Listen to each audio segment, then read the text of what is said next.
MMRDAनं metro प्रकल्पांना दिलेल्या निधीवरून अंबरनाथमध्ये शिवसेना भाजपात श्रेयवाद रंगल्याचं पाहायला मिळतंय. कारण दोन्ही पक्षांनी मेट्रोचे बॅनर्स लावले असून त्यात एकमेकांच्या नेत्यांचे आभार मानणं मात्र टाळलंय. अंबरनाथ नगरपालिकेसमोर कल्पना हॉटेलच्या मुख्य चौकात शिवसेना आणि भाजपनं मेट्रोला निधी दिल्याबद्दल आभार मानणारे बॅनर लावले आहेत.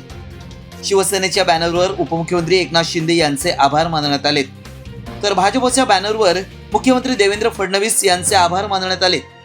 वास्तविक पाहता राज्यात युतीची सत्ता असतानाही संपूर्ण सरकारचे आभार मानणं अपेक्षित असताना दोन्ही पक्षांनी फक्त आपापल्याच नेत्यांचे आभार मानलेत. त्यामुळे या दोन्ही पक्षांमध्ये मेट्रो प्रकल्पांवरून श्रेयवाद सुरू झाल्याची चर्चा अंबरनाथ शहरात या निमित्तानं रंगली आहे. एकमत न्यूज, अंबरनाथ.